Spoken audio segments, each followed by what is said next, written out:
Pelak. Baru saja seorang pria masuk ke dalam rumah, sebuah tamparan langsung melayang ke arah pipinya, membuat pria itu seketika terjatuh karena belum siap. Meringis sebentar, lantas menyeka bibirnya yang terasa mengeluarkan cairan merah. "Apa-apaan maksud kamu, Alan?" Alan memejamkan matanya mendengar suara nyaring sang ayah. Dengan penuh keberanian pria itu lantas menatap William yang wajahnya terlihat merah padam. "Kenapa?" tanya Alan dengan suara datarnya. "Kamu masih nanya kenapa?" William kembali tersulut emosi sehingga tamparan kembali ia layangkan pada sang putra. "Tadi kakek datang ke sini dan menamparkan papa. Di sini kamu yang salah, tapi papa yang mendapat tamparan karena tidak bisa mendidik anak," katanya. Bukannya meminta maaf, Alan justru terkekeh. Melirik sebentar sang ibu yang terlihat pasrah saja putranya ditampar, Alan semakin tertawa.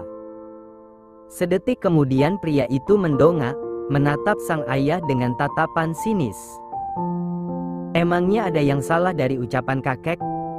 Bukankah Anda memang tidak bisa mendidik seorang anak? Jangan lupakan, saya seperti ini juga karena didikan dari Anda," balas Alan dengan sengit. Pria itu hanya diam kala mendapat tamparan lagi di pipinya. Sudah bisa menebak ini semua akan terjadi. Ia terlalu salah jika mencari masalah dengan Revan. Padahal ia sendiri tahu betul seperti apa sosok Luna, kakak ayahnya. Di antara semua saudara ayahnya, Luna lah yang paling cerdik, tegas, bahkan gender perempuan tidak membuat ia menjadi sosok yang lemah. Seharusnya ia sudah bisa menebak ini semua, hanya saja kedatangan Mauren membuatnya berpikir jika ia pasti menang, ternyata tetap saja ia kalah. "Jaga ucapan kamu, anak sialan. Andai saya tahu kamu akan mempermalukan keluarga, maka sudah saya pastikan akan mengugurkan kamu sewaktu di dalam kandungan." Seketika Alan mengepalkan tangannya. Wajahnya langsung memerah kala mendengar ucapan yang dilontarkan ayahnya.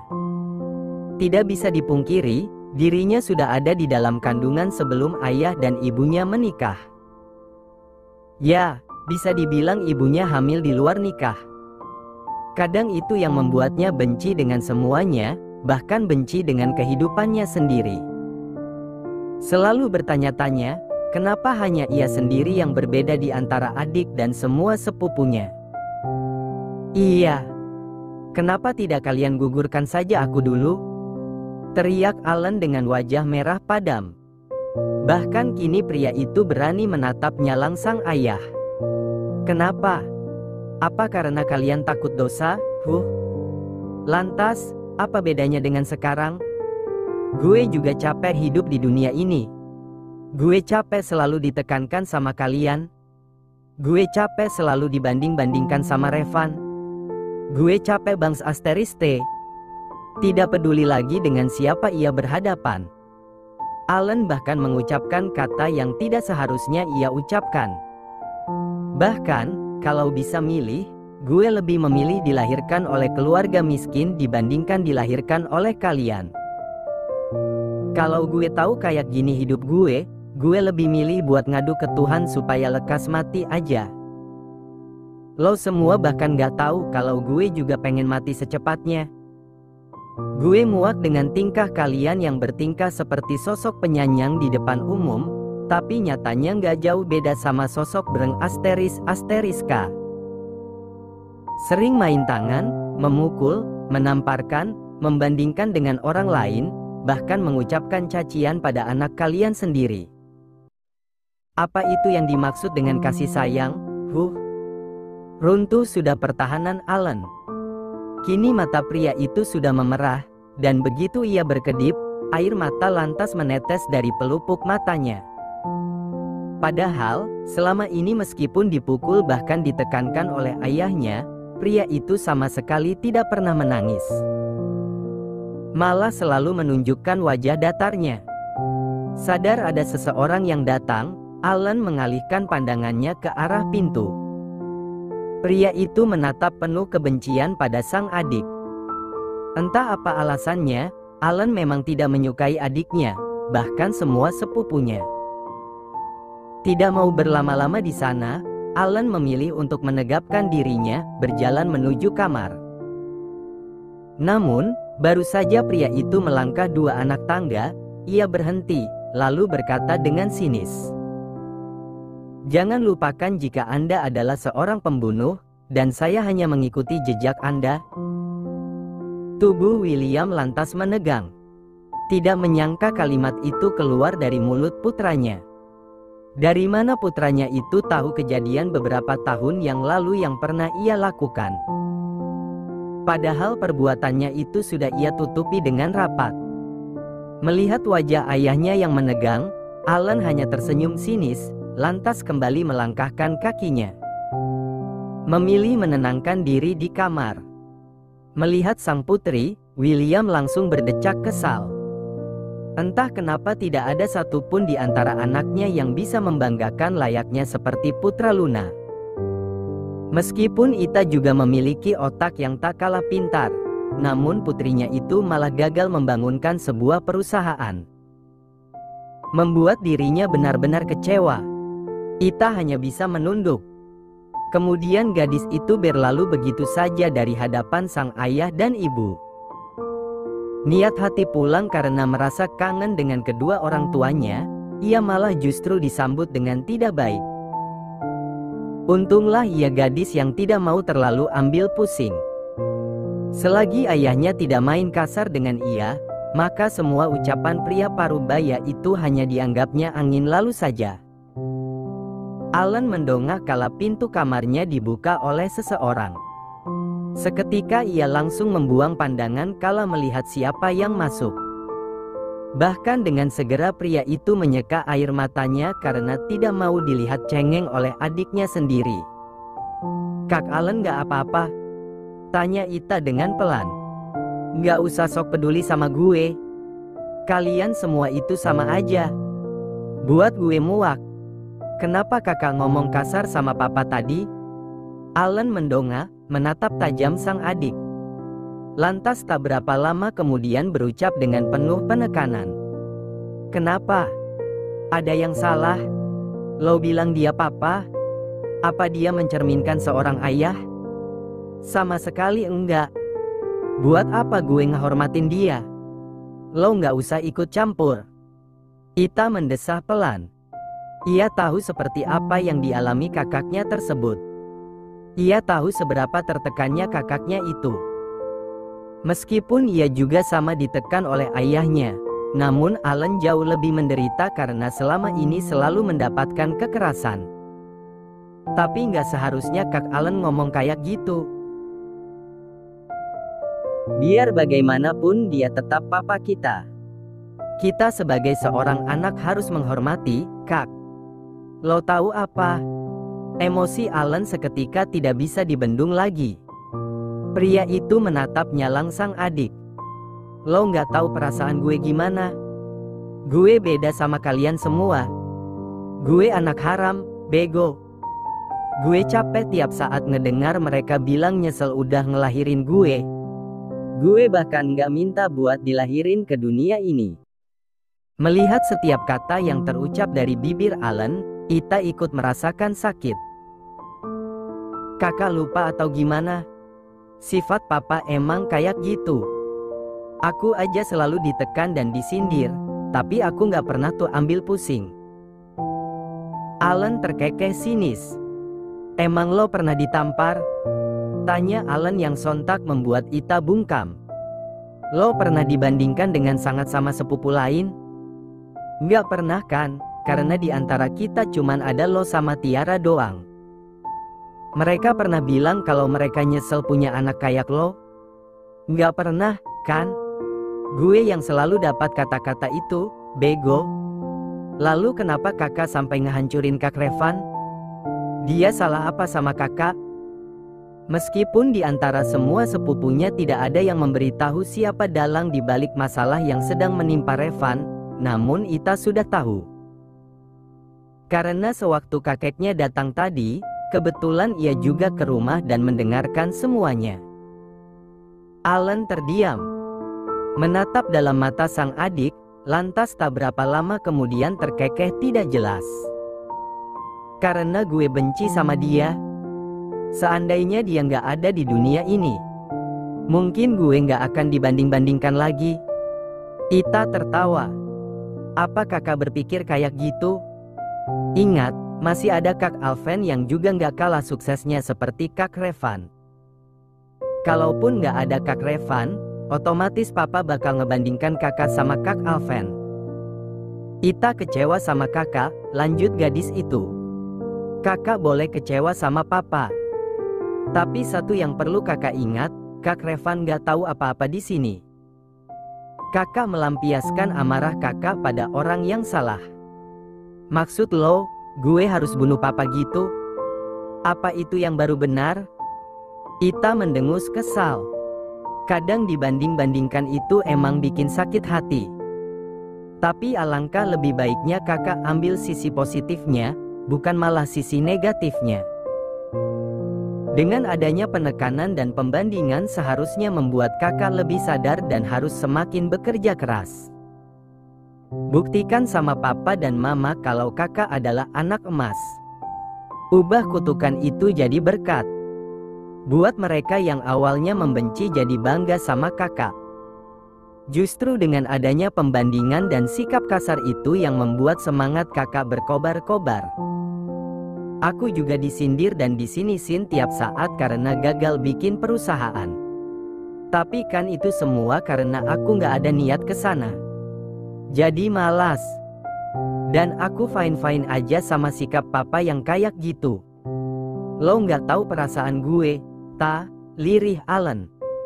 Iya, aku emang gak tahu gimana perasaan kakak. Bohong kalau aku bilang bisa ngerasain, karena yang benar-benar bisa ngerasain itu cuman kakak aja. Tapi coba kakak renungkan lagi semua yang terjadi. Meskipun semua sepupu kita mungkin akan benci sama kakak, tapi Ita janji gak akan benci sama kakak. Tapi semuanya harus tetap dibayar. Setelah mengatakan itu semua, Ita segera keluar dari kamar Alan. Berjalan menuju kamarnya. Lalu segera menghempaskan tubuhnya di atas kasur. Tidak bisa dipungkiri, ia benar-benar merasa prihatin dengan kehidupan kakaknya. Mungkin saat ini ia bisa menegur pria itu, tapi entah bagaimana jadinya jika ia yang berada di posisi tersebut. Baru saja memejamkan mata, tiba-tiba handphone yang ada di dalam tas Ita berdering. Segera ia ambil benda pipih tersebut, dan terpampanglah nama Kak Hans. Meskipun Hans adalah pacarnya, namun Ita bukanlah tipikal orang yang terlalu bucin sehingga menamai kontak sang kekasih dengan bahasa yang menurutnya alay. Tapi berbeda dengan Ita, Hans justru sebaliknya. Pria itu sudah terlanjur bucin dengan pesonanya Ita, sehingga nama kontak wanita itu selalu diubah-ubahnya. Kadang pacar, my girl, my girlfriend, bahkan bunda. Halo. Hans yang ada di seberang sana mengulum senyum kala mendengar suara yang begitu lembut mendayu di telinganya. Halo, sayang. Kamu di mana? Mendengar suara rengekan Hans, Ita dibuat merinding sendiri. Emangnya kenapa? Aku nggak pulang ke apartemen malam ini. Ish, kenapa? Padahal aku dari tadi udah nungguin kamu di depan apartemen kamu. Kenapa nggak bilang dari tadi kalau nggak pulang? Nyusahin orang aja, udah capek-capek juga nungguinnya. Ita terkekeh sembari menggeleng-gelengkan kepalanya kala mendengar suara Hans yang terdengar sedang kesal, namun manja. Kenapa? Kolor kamu jatuh ke balkon apartemen aku lagi? Sayang, seru Hans. Kamu jangan bikin aku malu. Lagian kolornya sekarang udah aku jepit, jadi nggak bakalan terbang lagi. Ish, nggak asik banget sih kamu jadi pacar. Padahal kan niat hati mau ngajakin nonton bareng. Ita tertawa. Maaf deh. Hari ini aku di rumah papa sama mama. Aku lupa ngabarin kamu tadi. Besok deh kita nonton barengnya. Cek kakak. Ya udah, malam ini aku cari pacar baru aja. Dih. Awas ya kalau kamu berani. Aku nggak akan biarin kamu hidup. Hans meneguk ludah dengan kasar. Lantas tak berapa lama kemudian cengengesan tidak jelas. Beberapa menit mereka berbicara, katanya kangen-kangenan. Tapi yang membuat Ita kesal, masa ia baru sehari ditinggal sudah kangen.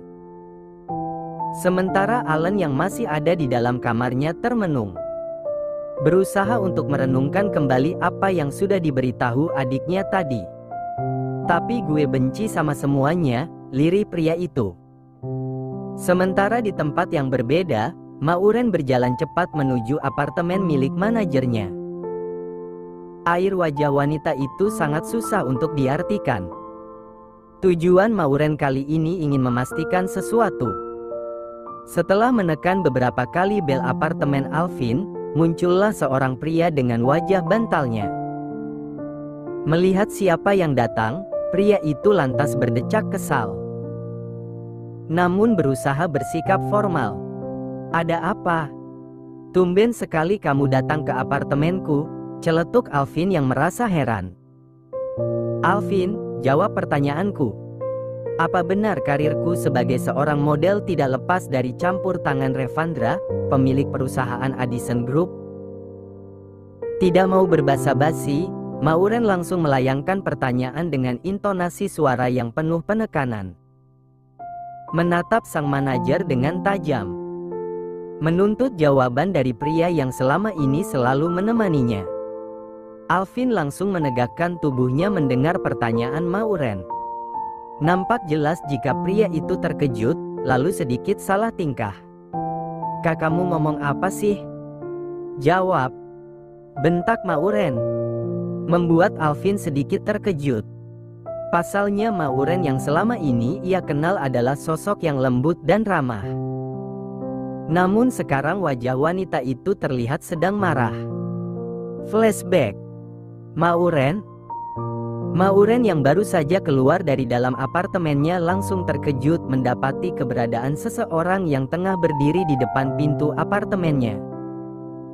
Menatap pria itu sebentar, Mauren nampak asing dengan pria. Menerka-nerka mungkinkah pria di depannya ini fansnya? Tenanglah, saya bukan fans Anda. Ada yang ingin saya bicarakan dengan Anda, ucap pria itu. Memangnya kamu siapa? Aku bahkan gak kenal sama kamu. Ini semua tentang Revandra, mantan kekasihmu dulu. Mauren melotot. Sebenarnya tidak banyak yang tahu masalah hubungan asmara yang pernah terjalin antara dirinya dengan Revan. Lantas, siapa pria di depannya sampai tahu jika Revan adalah mantan kekasihnya?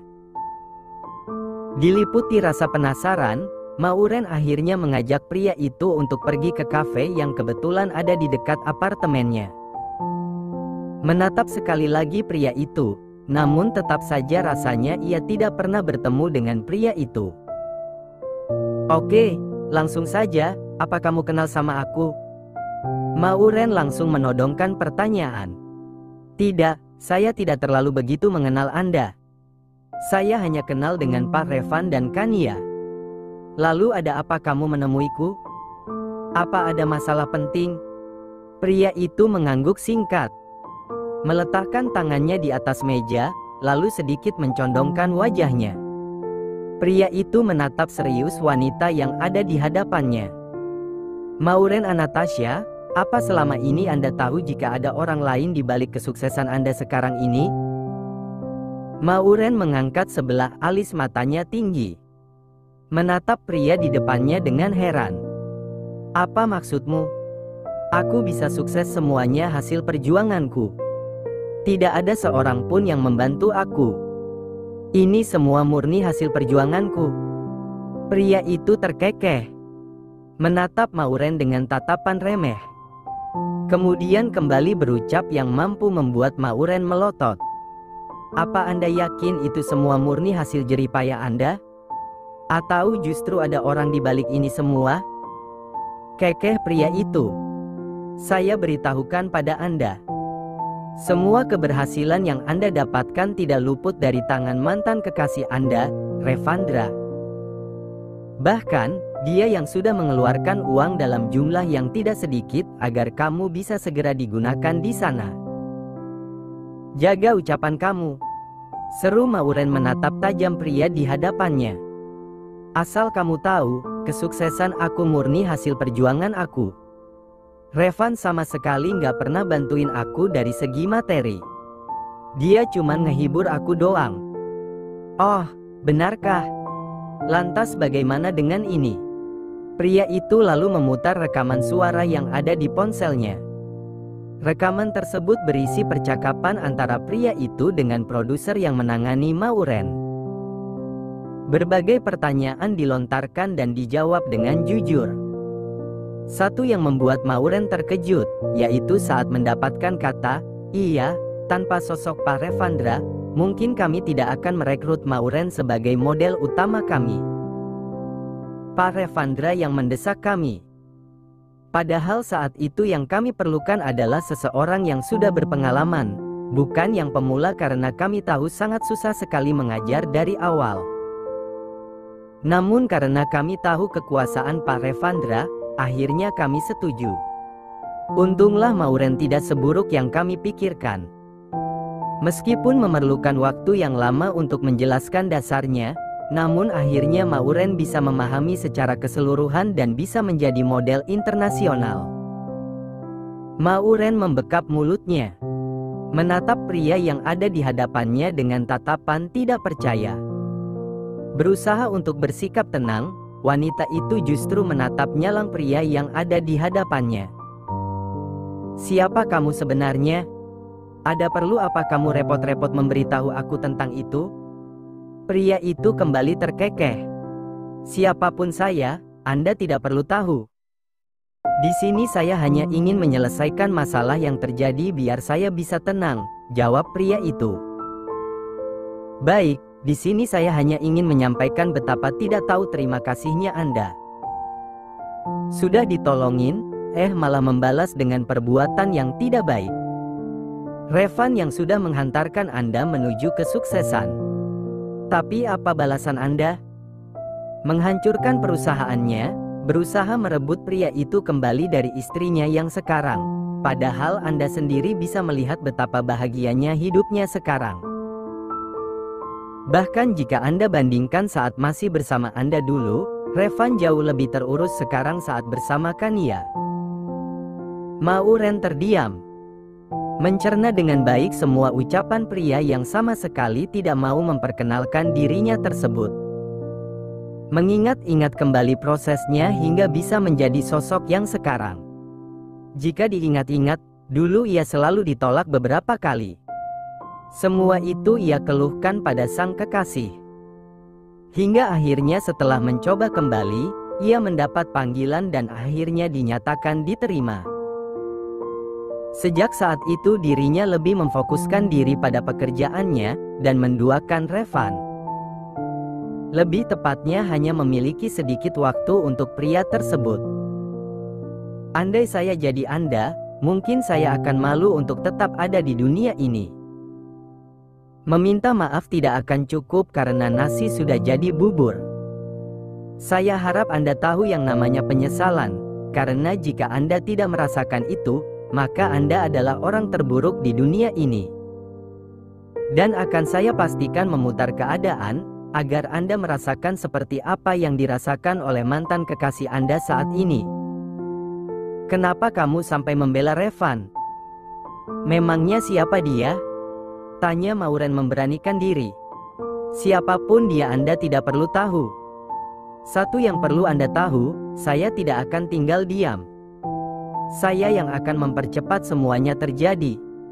Ucap pria itu penuh penekanan. Setelahnya pria itu melemparkan dokumen ke hadapan Mauren. Segera ia pergi setelah merasa tidak ada yang perlu dibicarakan lagi. Mauren sendiri masih termenung, menatap map coklat tersebut. Perlahan ia membukanya, menarik kertas yang ada di dalamnya, lantas membaca dengan perlahan setiap kata yang tertulis. Mauren hampir tidak percaya. Ternyata dokumen itu berisi uang yang sudah dikeluarkan oleh Revan untuk membantunya. Bahkan ada beberapa isi pesan Revan dengan produser yang kebetulan menangani Mauren. Mauren benar-benar dibuat tidak percaya. Pantas saja setiap ia memberitahukan masalah karirnya pada Revan, pria itu terkejut, namun gaya dan postur tubuhnya terlalu lebay. Seolah-olah tahu apa yang terjadi. Dan sekarang ini jawabannya. Astaga, kalau ini memang benar, bagaimana mungkin aku malah membalasnya dengan menghancurkan kehidupan Revan? Seru Mauren yang terlihat frustasi. Tidak mendapat jawaban dari manajernya, Mauren menggeram marah. Ia semakin menatap tajam pria yang ada di hadapannya tersebut. Jawab Pak Alvin. Alvin menghembuskan napas panjang. Tak lama kemudian pria itu mengangguk pelan, membenarkan pertanyaan yang baru saja disampaikan oleh Mauren. Anda punya mulut, kan? Bicara. Apa Anda gagap? Iya, kamu nggak mungkin bisa jadi seperti yang sekarang tanpa bantuan tangan Pak Revandra. Pelak. Mauren yang terlanjur kesal langsung mendaratkan tamparan di wajah sang manajer. Untuk pertama kalinya ia pernah menamparkan seseorang. Selama ini mana pernah ia berbuat kasar, mengingat pekerjaannya adalah seorang model. Lalu kenapa kau tidak pernah mengatakannya? Seru Mauren dengan wajah merah padam. Alvin menggeram marah. Pria itu lantas menatap nyalang wanita di depannya. Harusnya kau sadar, Mauren. Kemampuanmu itu masih di bawah standar. Mereka tidak mau merekrut kau awalnya.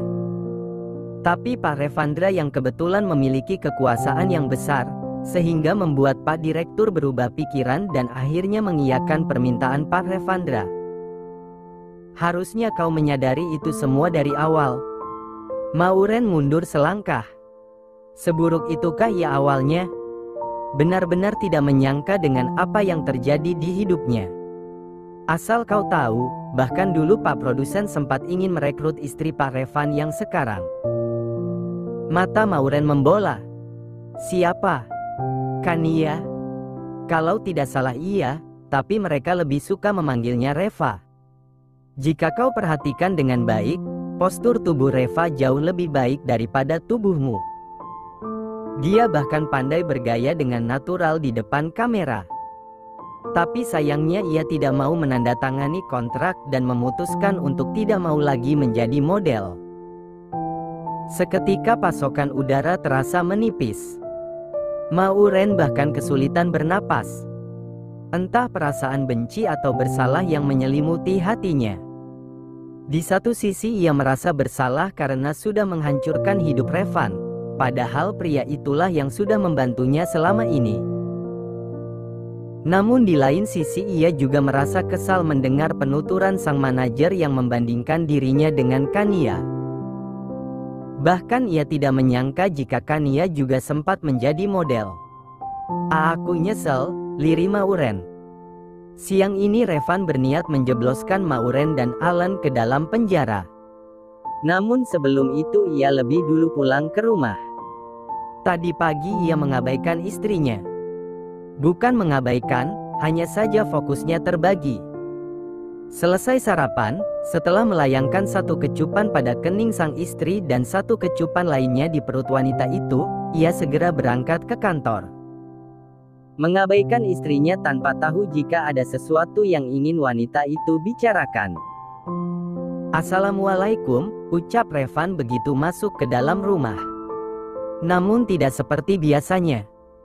Jika biasanya istrinya selalu menunggu di ruang tamu, kali ini keadaan rumah terlihat sangat sepi. Revan masih berpikir positif.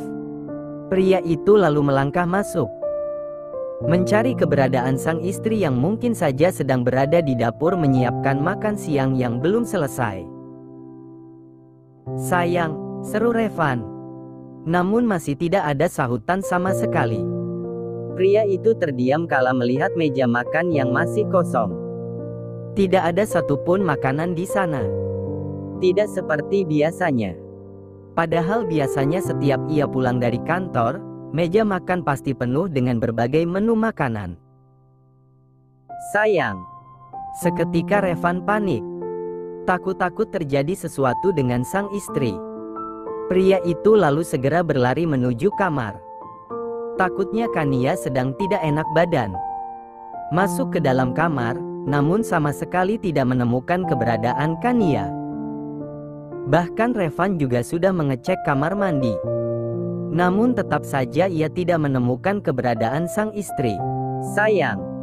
Kania. Revan terus berteriak sembari berlari ke sana kemari menyusuri rumah mereka. Namun tetap saja hasilnya nihil. Pria itu seketika panik. Mengambil handphone yang ada di dalam jasnya, lalu berusaha menghubungi Kania. Sekian lama memanggil, tapi panggilannya tidak kunjung diangkat oleh Kania. Begitu seterusnya. Revan benar-benar dibuat frustasi. Rasa cemas langsung hinggap di hatinya. Takut jika istrinya dicelakai. Sayang, kamu di mana? Gumam Revan dengan lirih. Bagaimana tidak cemas coba, Kania mana pernah pergi sebelum meminta izin terlebih dahulu padanya. Dan sekarang, ia bahkan sama sekali tidak mendapatkan pesan dari sang istri. Sekian lama mengingat apakah istrinya ada mengatakan sesuatu tadi pagi. Namun tetap saja seingatnya Kania tidak mengatakan apapun.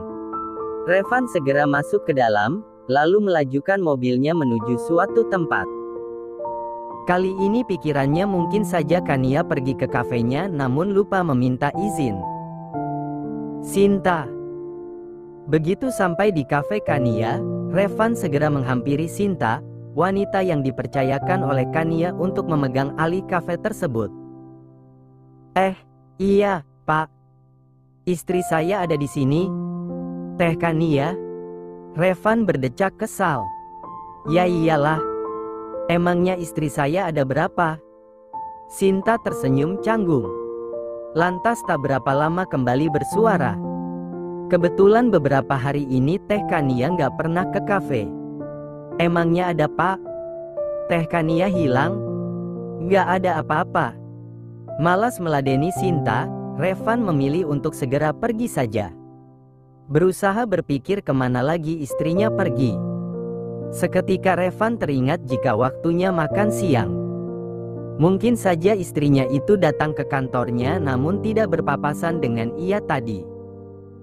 Tidak banyak pikir, Revan segera melajukan mobilnya menuju kantor. Berdoa serta berharap istrinya memang benar ada di sana. Begitu sampai, Revan langsung menghampiri satpam yang ada di sana. Pak, Bapak ada lihat istri saya ke sini? Sedari pagi tadi saya jaga di sini perasaan gak ada Bu Kania datang ke kantor, Pak. Bapak serius? Satpam tersebut mengangguk penuh keyakinan. Seketika Revan dibuat frustasi. Bertanya-tanya di mana sebenarnya Kania. Hingga terbesit di pikirannya. Mungkin saja Kania pergi ke rumah orang tuanya. Dengan penuh keberanian Revan menghubungi Angga, ayah mertuanya. Sekian lama menunggu, akhirnya panggilan tersebut diangkat. Halo, Van. Ada apa? Halo, ya. Gimana kabar kalian di sana? Tanya Revan berbasa-basi terlebih dahulu. Ayah sama bunda baik-baik aja kok. Ada perlu apa siang-siang nelpon ayah? Yah, cicit Revan. Kania ada di sana, ya? Sambungnya dengan suara pelan. Kania? Nggak ada. Kenapa? Masa kamu suaminya sendiri nggak tahu di mana? Yang benar aja Revan. Enggak gitu, yah. Potong Revan dengan cepat. Seketika pria itu berkeringat. Tadi Kania ngajak Revan buat ketemu sama ayah dan bunda. Revan kira Kanianya udah pergi duluan, tapi baru Revan ingat kalau Kania pasti lagi beli buah-buahan. Sengaja Revan berbohong karena tidak mau mendapat amukan dari ayah mertuanya. Tidak ada sahutan dari seberang sana. Hingga beberapa saat Angga hanya berdehem saja. Segera Revan mengakhiri pembicaraan setelah mengucapkan salam pada ayah mertuanya. Ya Allah, teruskan ya kemana? Revan menjambak rambutnya frustasi. Bahkan ia tidak ada kepikiran untuk segera ke kantor polisi. Ya Allah, kan ia nggak diculik, kan? Tiba-tiba saat larut dengan pikirannya, handphone yang ada di genggaman Revan berdering. Awalnya pria itu bersemangat karena berpikir panggilan tersebut pasti dari Kania. Namun senyumnya seketika luntur saat membaca nama mama yang muncul. Halo, Ma. Halo, Van. Kenapa? Kamu nyari keberadaan Kania? Terdengar kekehan dari seberang sana. Revan langsung menegakkan tubuhnya. Terkejut karena ibunya tahu jika ia sedang mencari keberadaan Kania. Mama tahu dari mana? Kania sudah pergi jauh. Ini hukuman dari kakek buat kalian berdua. Apa? Revan sontak berseru. Maksud mama apa? Revan, jangan berpikir karena istri kamu hamil lalu kalian berdua luput dari hukuman. Kalian harus ingat apa yang sudah kalian lakukan benar-benar keterlaluan dan sudah mencoreng nama baik keluarga Addison. Jadi, ini hukuman yang setimpal buat kalian berdua. Jangan harap mama bakalan kasih tahu di mana keberadaan Kania. Revan melotot. Tangannya sontak terkepal dengan sempurna. Mama, tidak perlu berteriak Revan. Urus saja segera masalah kamu. Jangan harap kamu bisa bertemu dengan Kania. Balas Luna tak kalah tegasnya. Setelah itu panggilan pun berakhir. Revan benar-benar tidak menyangka jika kakek dan orang tuanya akan melakukan hal tersebut. Ia pikir dengan adanya berita kehamilan Kania akan merubah sikap mereka. Namun tetap saja, Wilson tetaplah Wilson. Bagi pria parubaya itu, hukuman harus tetap berjalan. Kenapa? Kania menatap pria yang ada di sampingnya. Saat ini mereka sedang berada di dalam pesawat menuju London. Wanita itu hanya menggeleng dengan pelan. Kangen sama suami? Ejek pria itu. Iya, aku kangen sama Mas Revan, jawab Kania dengan pelan. Ayolah, baru juga beberapa jam kagak ketemu udah kangen aja. Tenang aja, kan ada aku. Aku juga nggak kalah ganteng dari Revan kok. Pria itu menarik turunkan alisnya. Kania berdecak kesal pada pria di sampingnya. Kamu itu sama suami aku bagaikan air dan lumpur. Yang lumpurnya siapa? Ya kamulah. Suami aku kan bersih. Pria itu berdecak kesal. Lo sama Revan itu emang cocok banget. Kagak suami, kagak istri sama-sama nyebelin. Pasangan yang serasi. Udah nggak bisa dibayangkan gimana rupa anak kalian nanti, ucap pria itu. Lagian cuman beberapa minggu doang juga. Kamu belum tahu gimana rasanya kalau udah menikah. Rasanya aku nggak bisa hidup tanpa Mas Revan. Basi, sahut pria di sampingnya. Awas aja kalau kamu nggak meninggal nantinya. Kania menatap tajam pria di sampingnya.